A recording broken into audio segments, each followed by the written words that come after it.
Or as we on 1A like to call him, Bill. Going on the page, what writing has taught me about happiness. Yeah, Bill! There's a lot more people here than I thought were sitting in front. Thank you. So, this might surprise a lot of the people who know me personally, but when I was younger, I was not a big fan of art. Do you guys know the typical, like, STEM kid attitude where it's like, yeah, art is cute, but get a real job. That was me until like a year and a half ago. I thought that it was a fine hobby, but it couldn't be anything more than that. When I was a junior in high school, I broke this mold just a little bit because I started writing, which creative writing does sound like art. But I didn't think of it as that. For me, it was a hobby, something I did from time to time. It was like a game that I played. And I never really thought of it as anything more. At the same time, I was on the tech team at my high school, which is a bit more suited to the typical STEM kid, right? And so I spent a lot of my time in school working in the server room, helping people with computer issues, telling people to restart their computers a lot. I ended up getting really close with my school's technology director. So I would kind of sneak away from work whenever I could, and I'd go hang out in his office. And we just kind of talked. We talked about science sometimes, politics, or just personal issues I was having. And he really became a mentor for me. He got me through a lot of really tough times, a lot of the things that I was going through that were difficult, and really shaped who I am today. Toward the end of my junior year of high school, not that long after I had started writing, he passed away. And that's the hardest thing that I've ever had to deal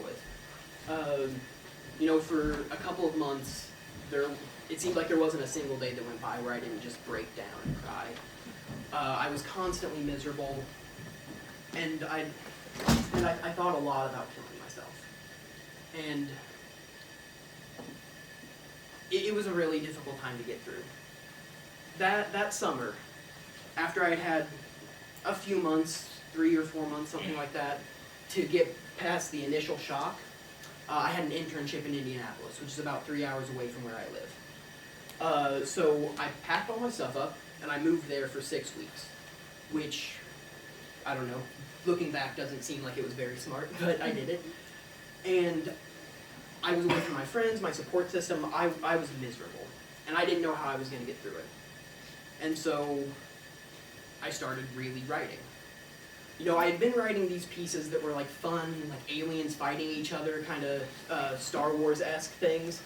And instead of continuing to do that, I turned and I started writing this, basically a direct self-insert piece that was about the situation I was going through, someone losing someone that they loved. And so every day after work, I would come home and I would stow away in my room and just pour my heart out onto the page. In doing that, I was able to start working through some of the emotions that I was feeling but couldn't articulate.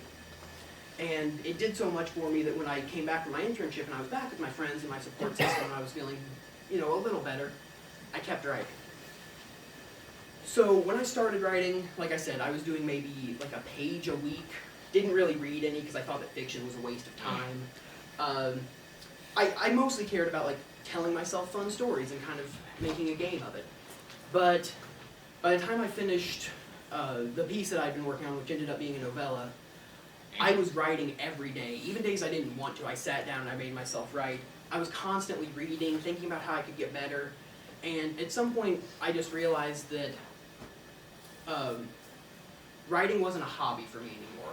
Writing was a part of my life. I thought of myself as a writer. So I had a choice, because that's an issue, right? Like, that does not square with my worldview at all.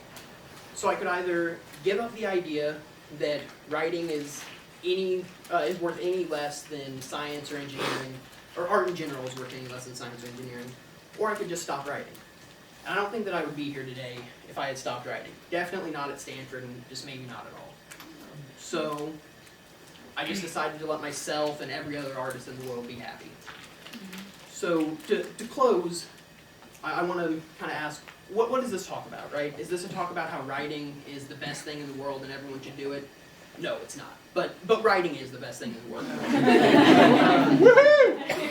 No, this is a talk about how I had to choose between staying miserable and overcoming the fear that comes with change. Because, I mean, you're all Stanford students. You know how scary change is, I would imagine. But at the end of the day, it's the only way to make things better in our lives. So I don't know where I'm going to be in the future, who I'm going to be, and I'm pretty sure that it'll be very different than the ideas that I have right now. But what I hope is that I will never be too afraid to grow as a person, and I hope that all of you will do the same. Thank you.